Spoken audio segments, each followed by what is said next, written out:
अस्सलाम वालेकुम मेरी प्यारी यूट्यूब फैमिली, कैसे हैं आप सब लोग। उम्मीद करती होंगी खैरियत से होंगे। अल्हम्दुलिल्लाह मैं भी बिल्कुल ठीक ठाक हूँ और अल्लाह ताला से दुआ करती हूँ कि आप लोग जहाँ रहें खुश आबाद रहें। अल्लाह ताला आप सब लोगों को अपने हिफ्ज़ ईमान में रखें, आमीन।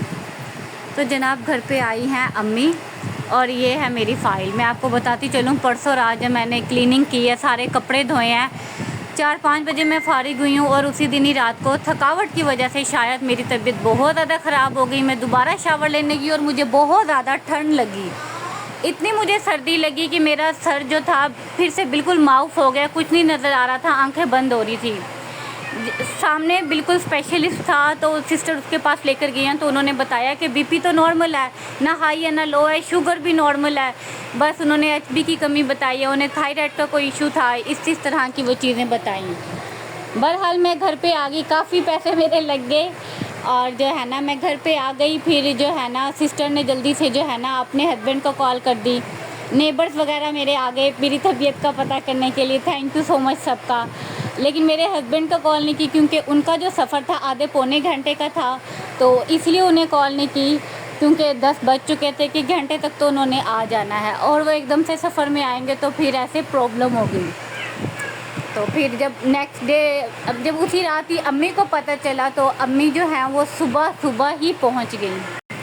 मतलब सिस्टर मेरे से जब 10 बजे के करीब घर गई हैं, उन्होंने जाके जो है ना अम्मी को कॉल किया। अम्मी ने फिर मेरे हस्बैंड को कॉल की कि आप घर चले जाएं, ऐसे उसकी तबीयत ख़राब हो गई है। उसे डॉक्टर के पास ले गए थे और जो है ना इसी तरीके से उसके टेस्ट वगैरह तो नॉर्मल आया, बट दिल की धड़कन तेज़ आई है, तो आप घर चले जाएँ। तो फिर सुबह सुबह 11 बजे अम्मी आ गई थी। मतलब मैं 12 बजे उठती हूँ तो अम्मी से रहा नहीं गया। आपको पता माँ तो माँ होती है, माँ से नहीं रहा गया।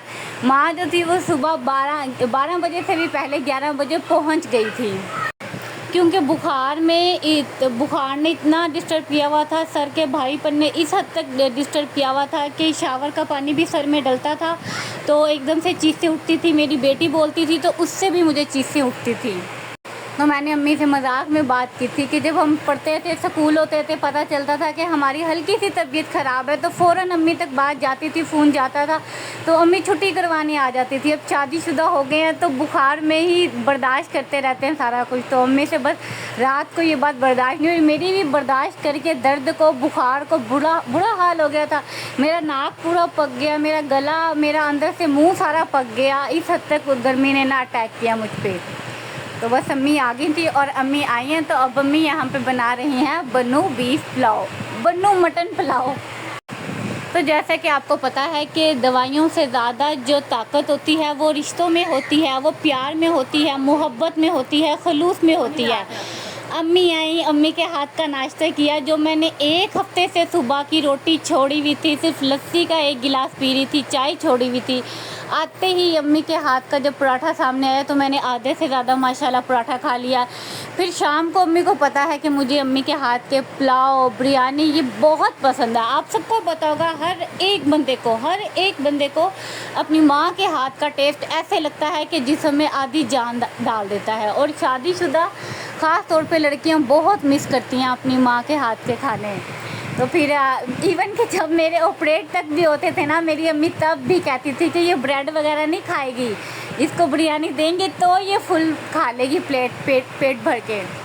तो यहाँ पे जो बन्नू बीफ पुलाव है ना वो अम्मी आजकल बहुत अच्छा बना रही हैं। बरीद से अब तक ना 2-3 बार उन्होंने बनाया है।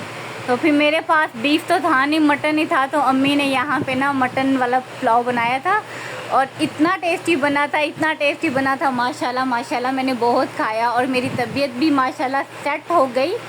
आपको मेरी आवाज़ से भी आइडिया हो रहा होगा। पर आप सोच रहे होंगे कि लास्ट व्लॉग में मैंने कहा था कि मौसम अच्छा हो गया, मेरी तबीयत ठीक होगी, लेकिन उसी दिन ही मैंने जो है लास्ट व्लॉग में सारी क्लीनिंग रूटीन शेयर की थी। आपको पता पूरे घर को रीसेट किया। फिर कपड़े इतने ज़्यादा थे, 3-4 सूट मेरे थे, हस्बैंड के थे, बच्ची के थे। थोड़ी सी हिम्मत आई, मैंने काम किया और फिर मेरा ना दोबारा से वही हाल हो गया।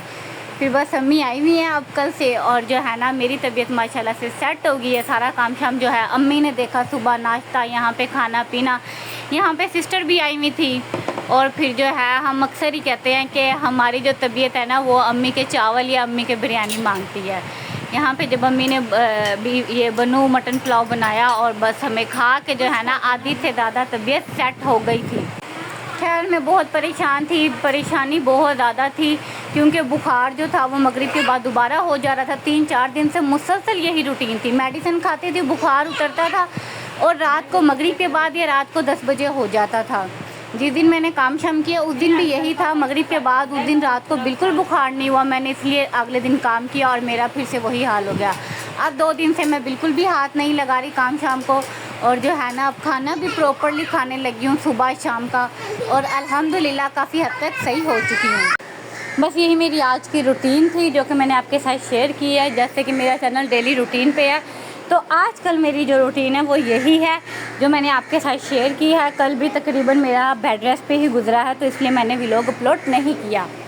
तो बस आपसे एक छोटी सी रिक्वेस्ट है, जाने से पहले अगर आप लोग मेरे चैनल पे न्यू हैं तो प्लीज़ चैनल को सब्सक्राइब कर दें, वीडियो अच्छी लगती है तो प्लीज़ लाइक कर दें और अपने प्यारों के साथ शेयर कर दें, अच्छे अच्छे कमेंट कर दें और कमेंट में लाजमी बताइएगा आपको मेरे व्लॉग कैसे लगते हैं। आजकल मेरे व्लॉग जो है बिल्कुल डिफरेंट हो चुके हैं ईद के बाद के, क्योंकि मेरी रूटीन ही बिल्कुल डिस्टर्ब है। क्योंकि मैं ईद के बाद के अभी तक प्रॉपरली ठीक नहीं होती, एक दिन ठीक होती हूँ 2 दिन बाद फिर वही हाल हो जाता है। तो इसलिए सब लोग दुआ भी ज़रूर करें मेरे लिए। इंशाल्लाह नेक्स्ट व्लॉग में मिलेंगे। ओके जी, अल्लाह हाफिज़।